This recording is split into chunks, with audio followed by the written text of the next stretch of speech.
हम करेंगे Delhi judicial services का ईयर 2000 का सिविल के पेपर का ये क्वेश्चन जो सीपीसी से रिलेटेड है। उससे पहले मैं आपको इन्फॉर्मेशन दे दूं कि अगर आप जुडिशरी की कोचिंग लेना चाहते हैं या मेंस की तैयारी करना चाहते हैं तो आप मुझे इस नंबर के ऊपर कांटेक्ट कर सकते हैं और अपनी क्लासेस या मेंस की आंसर राइटिंग की प्रैक्टिस स्टार्ट कर सकते हैं। अब हम इस क्वेश्चन को देखते हैं कि इस क्वेश्चन के अंदर क्या बोला गया है। ये क्वेश्चन बोलता है कि ए जो है एक टेनेंट होता है एक बिल्डिंग के अंदर जो कि एक्स की होती है, और एक्स क्या करता है, इस बिल्डिंग को बी को बेच देता है wide exhibit P1 sale deed, मतलब कि एक सेल डीड के थ्रू जिसको हमने एग्जिबिट P1 किया है उसके थ्रू इस प्रॉपर्टी को आगे किसी और को बेच देता है, मतलब बी को बेच देता है इस डेट के ऊपर। अब इसके ऊपर क्या होता है, बी क्या करता है, जब बी उसको खरीद लेता है तो एक इविक्शन पिटीशन डाल देता है ए के अगेंस्ट, मतलब उसे प्रॉपर्टी खाली कराने के लिए इन द ईयर 1990 के अंदर।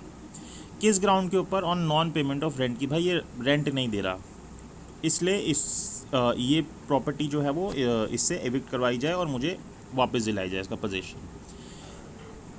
अब रिटर्न स्टेटमेंट के अंदर जब ये जो टेनेंट था ए जो था, जब अपनी रिटर्न स्टेटमेंट देता है, ये क्या एलिज करता है कि ये जो बिल्डिंग है वो एक्चुअल में बी के फादर ने खरीदी थी। अगर आप सेल डीड को देखोगे एग्जिबिट P1 जिसको कर रखा है, और बी जो है सिर्फ नेम लेंडर है, नाम के लिए लेंडर है, और वो रेंट एविक्शन के ऑर्डर के लिए एंटाइटल नहीं है।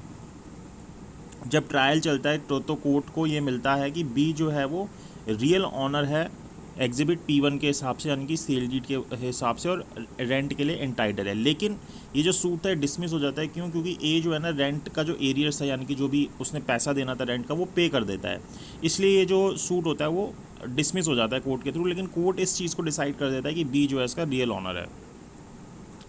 फिर उसके बाद क्या होता है, जो वो रेंट डिपॉजिट कर देता है।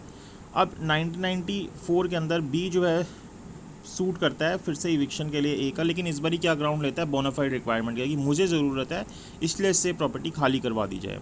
ए दोबारा से कंटेस्ट करता है सूट को, किस ग्राउंड पे, कि ये जो बी है ना, जो कि अपने आप को ऑनर बोल रहा है, ये इसका ऑनर नहीं है, ये सिर्फ बेनामी ऑनर है। इसके फादर जो है वो रियल ऑनर है, और सेल जो है वो वॉइड थी क्योंकि बेनामी ट्रांजैक्शन एक्ट इसको फॉरबिड करता है। तो अब यहाँ पे बी क्या बोलता है, यानी कि जो ऑनर होता है प्रॉपर्टी का, वो बोलता है कि ये जो इसे दोबारा से ग्राउंड लिया है ना कि मैं इसका रियल ऑनर नहीं हूँ और मैं बेनामी ऑनर हूँ, ये ग्राउंड नहीं ले सकता रेस जुडिकाटा की वजह से, क्योंकि इसने ये वाले सेम इशू को पिछले सूट के अंदर भी उठाया था और सेम पार्टीज़ के बीच में ये चीज़ डिसाइड हो चुकी है। ठीक है, तो यहाँ पे अब हमें बताना है कि क्या ये जो बी ने बात बोली कि ये पिछले सूट में डिसाइड हो गया था, जबकि वो पिछला सूट जो था वो डिसमिस हो गया था, क्या ये इसकी रेस जुडिकाटा वाली बात सही रहेगी या नहीं रहेगी। तो सबसे पहले जब आप इसका आंसर लिखोगे तो इसके अंदर आपको ये बताना पड़ेगा कि आपको इस क्वेश्चन में समझ के आया। जैसे कि ये जो प्रेजेंट केस है इसके अंदर हम पहले बताएंगे कि बी जो था उसको नॉन पेमेंट ऑफ रेंट के लिए पहले एक पिटीशन डाली गई, मतलब जो हमें क्वेश्चन समझ आया वो भी हमें समझाना है आंसर के अंदर, हमें सिर्फ आंसर नहीं लिखना।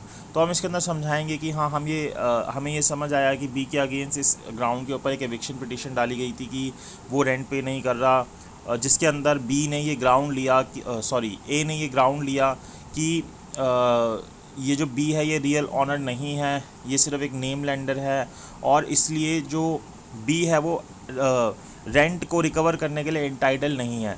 फिर उस केस के अंदर क्या हेल्ड हुआ, हम ये बताएंगे कि कोर्ट ये हेल्ड करता है कि बी जो है रियल ऑनर है, लेकिन ए जो है रेंट डिपॉजिट कर देता है, इसलिए जो वो सूट था वो डिसमिस हो जाता है, और उसको अलाउ कर देते हैं कि आप विड्रॉ कर लो। डिसमिस ये ऊपर लिखा हुआ है ना यहाँ पे इस जगह पे कि आप विड्रॉ कर सकते हो, क्योंकि उसने वो कर दिया, क्योंकि अगर डिसमिस हो जाता तो फिर उसके बाद तो उसको अलाउड नहीं होता।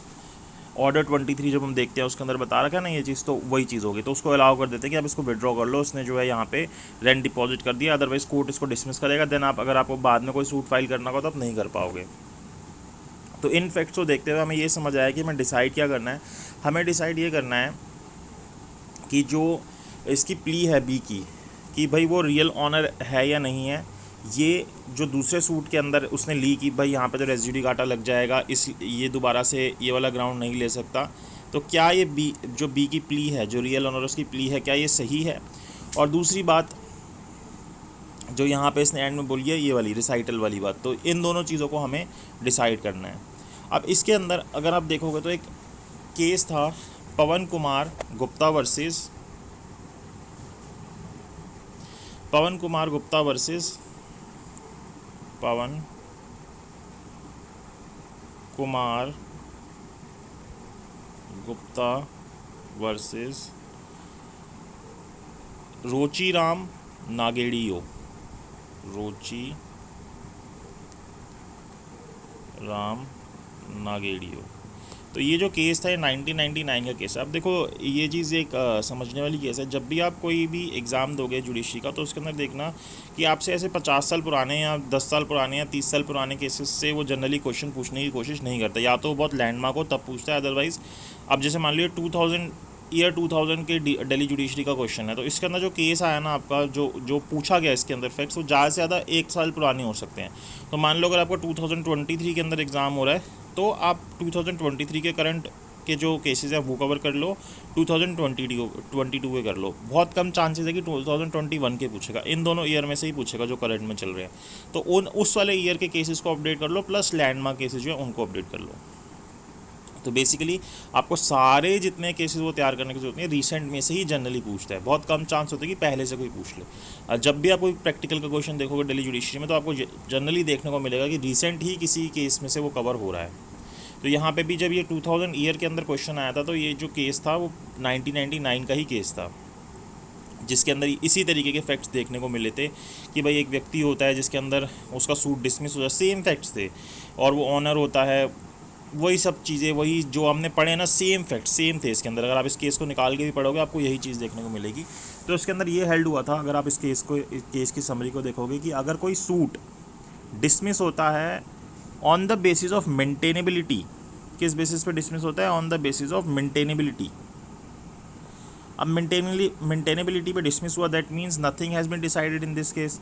किसी इशू के ऊपर कुछ डिसाइड नहीं होगा, सीधी कि भाई लिमिटेशन में नहीं है, या इसके अंदर कोर्ट फीस प्रॉपर पे नहीं कर रखी, इस चीज़ के ऊपर डिसमिस हो गया।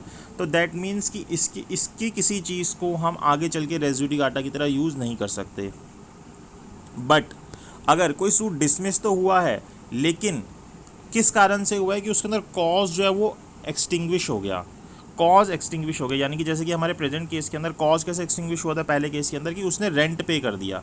भाई पूरा केस इसी बेसिस पे था ना कि मेरा रेंट पे नहीं कर रहा हुआ, तो इसलिए मेरे को एविक्शन दिलाई जाए। वो रेंट पे कर देता है तो उसका कॉज ख़त्म हो गया। बट इस केस के अंदर कोर्ट ने एक कॉज को डिसाइड ज़रूर कर दिया था, एक इशू को डिसाइड ज़रूर कर दिया था कि हाँ, जो बी है वो रियल ऑनर है। तो यानी कि ये जो बी की कंटेंशन थी दूसरे सूट के अंदर, कि हाँ ये जो पहले से चीज़ डिसाइड हो चुकी है, इस चीज़ को आप दोबारा से रेज नहीं कर सकते between same parties, although previous suit was withdrawed by me.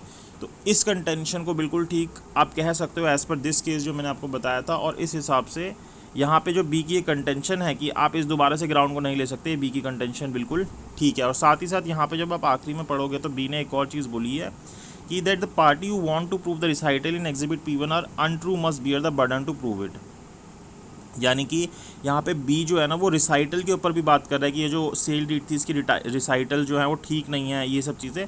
तो अगर इस तरीके की कोई बात अगर कोई भी बोलता है, तो सेक्शन 91, 92 अगर हम देखते हैं इंडियन एविडेंस एक्ट का, कि भाई ओरल एविडेंस एक्सक्लूड्स नहीं, जो रिटर्न एग्रीमेंट होते हैं वो एक्सक्लूड करते हैं ओरल एविडेंस को। और अगर आपको कोई चीज़ प्रूव करनी है तो आपको उसके लिए रिटर्न में लेके आना पड़ेगा। तो यहाँ पे अगर बी ऐसा कुछ बोल रहा है कि सेल डीड के रिसाइटल्स ठीक नहीं है, तो he needs to prove it through some return documents, जो कि उसको प्रोड्यूस करने पड़ेंगे। बट जो इसका ये वाली कंटेंशन थी कि हाँ, कि पहले से ये चीज़ प्रीवियस सूट के अंदर डिसाइड हो रखी है, although that suit was withdrawn, ये बिल्कुल ठीक है, क्योंकि उसके अंदर वो कॉज खत्म हो गया था, but the thing has been decided by the earlier court. तो वहाँ पे ये बी की कंटेंशन ठीक रहेगी। तो इस चीज़ को आप इस तरीके से बता सकते हैं। इसको मतलब आपको अभी यहाँ पे सारी चीज़ें इन डिटेल बतानी पड़ेगी, मैंने आपको इन शॉर्ट बता दिया। तो आपको एक एक चीज़ को एक्सप्लेन करके बताना पड़ेगा, फिर बताना होगा एंड में कि इन प्रेजेंट केस ये जो इसकी कंटेंशन थी ये बिल्कुल ठीक थी इस रीज़न की वजह से। सो इस तरीके से आप इसका आंसर लिख सकते हैं। सो आई होप आपको ये समझ आया हो कि किस तरीके से आपका ये क्वेश्चन था और इसका किस तरीके से आप आंसर लिख सकते हैं। अगर आपको वीडियो अच्छी लगी तो please like, share and subscribe ज़रूर कीजिएगा। और अगर आप अपनी तैयारी करना चाहते हैं तो मैंने जो आपको नंबर दिया था उसके ऊपर कॉन्टैक्ट कर सकते हैं। Thank you so much for watching this video.